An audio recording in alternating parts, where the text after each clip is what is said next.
into the ghostwriting. Now, a lot of fans, a lot of the critics of Drake, a lot of the Kendrick fans, they always bring up the ghostwriting, and I do understand it. But I think you have to understand this. All of your favorite artists have reference tracks to some of the songs that they've done. And what does that mean when I say reference tracks? That means that somebody came up with a song idea, and whether they had the hook, whether they had the verses, they gave that to the artist, and that's what started the artist's process in making a song. Now, is it as egregious as the Quentin Miller situation with Drake?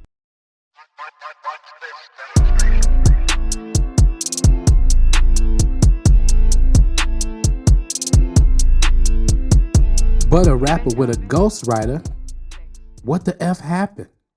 Oh no, I swore that I wouldn't tell. But some of y'all be sharing bars like you got the bottom bunk in a two-man cell. A two-man cell, right? What did we think Kendrick was talking about? I mean, really? Okay, so Drake has a reference track again. Why is this still an issue or a surprise to anyone? Here's my thing. Okay, that video I just played I recorded that about a month and a half ago. It was while we were waiting on Kendrick to drop. It's when the AI tracks, right after the AI tracks were released, or so-called AI tracks, whatever that was. And I think what I've gathered from this whole situation is Drake fans don't really know a lot about music. And I think that his fan base, a good amount of his fan base, are just his fans because he's popular. And it's popular to be fans of his.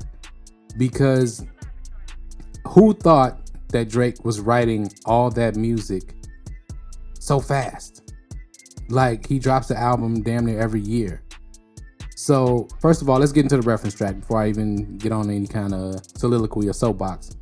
Let's get to the reference track first. Let's hear it. This is Vory, Mob Ties.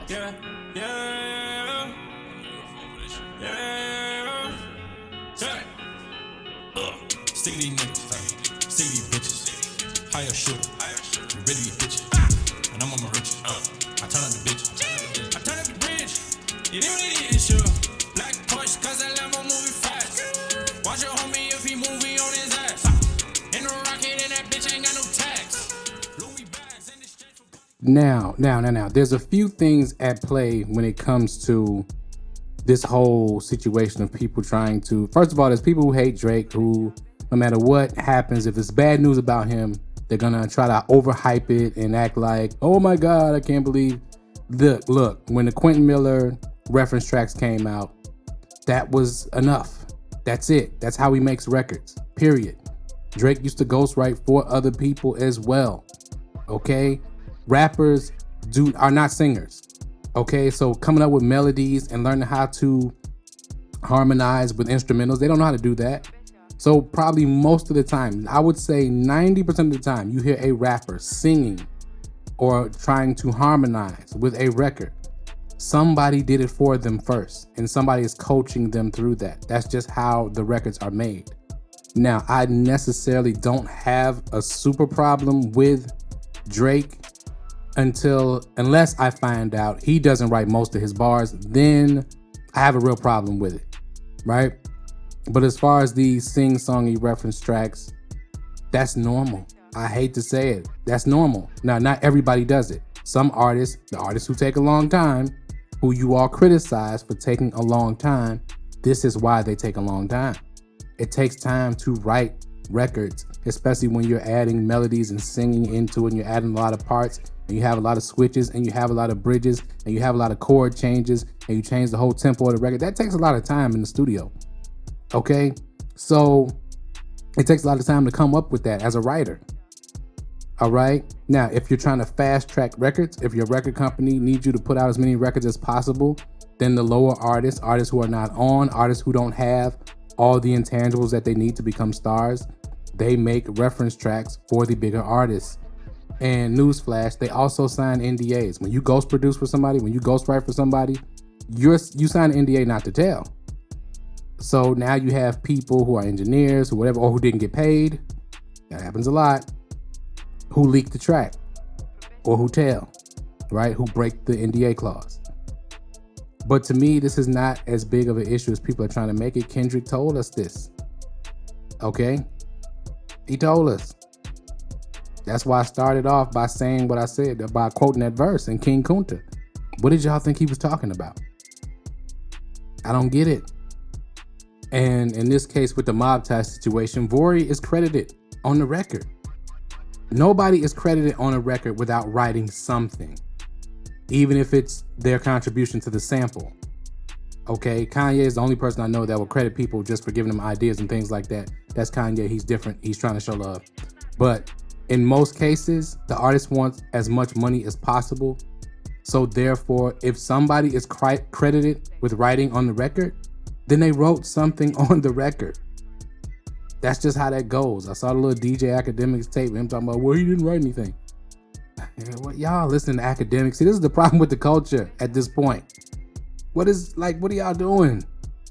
Like, so this is, to me, this is a non-issue to me at this point. I don't understand.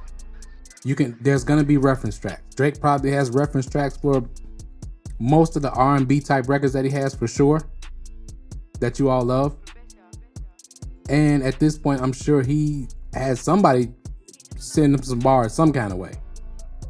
Because the difference in styles, all right? Again, as an MC, if you're not Eminem, if you're not Kendrick Lamar, if you're not Andre 3000, okay, most Big Boy as well, most MCs are not switching styles like that. Lupe Fiasco, there's real writers, there's real rappers, real high level MCs. Okay, then there's MCs that are popular, okay, but they are not as good at rapping without help. And I omitted some names on purpose. All right. Now, I'm sorry, Drake is not the only one who has ghostwriting help. He's not. Some of your favorites had ghostwriting help. That's what the crew is about. That's what people attaching themselves to a crew of rappers that they're not affiliated with at all and signing whole crews of rappers. That's what that's about. It's about having MCs to bounce lyrics off of, to bounce ideas off of. There's very popular songs with no name rappers on the hook where that was their song. It wasn't the rappers, it wasn't the star song. I'm not gonna be controversial because it's gonna hurt some of you all's feelings, because you all are big fans of people who you all think are in the GOAT conversation and things like that. And really what they did was they did the same thing Drake does. They attached themselves to a bunch of talent. And if you pay attention, it's a smart business move. Okay, but it is also the reality of the record business. It's the reality of it. People who are trying to make money are not so much into being the best and being this super crafted MC. This is why I give Eminem so much credit, because he stays true to the art form. And I don't understand people wanting to use race and things like that. Like, that has nothing to do with being hip hop. Okay, yes, there are a lot of culture vultures coming into hip hop and commenting. That's the reason I'm doing this whole channel with the Lyrics Explained thing, because I see too many people who don't understand anything about our culture talking about hip hop as though they do. And some of the people who are making outrage videos right now about the Drake situation, they're just trying to capitalize on outrage culture, I guess. But one reference track means this is how that person records. Okay, it's not a one-on-one incident. That's his process.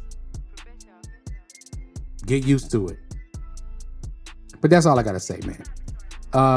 I just figured I'd make a video on this right quick so people wouldn't say I'm ducking it or I'm a Drake stan and things like that. I'm not even that big of a fan of Drake, but I do respect his music and what he does, because I understand how music is made. I don't think he's the greatest MC in the world. Never did, but I do appreciate the product that he brings out musically. It's a good product. But let me know what you think in the comments below. Hit that like button, hit that share button, hit that subscribe button, hit the notification bell. Thank you for watching Professor Lex Beats, and we are out. Peace.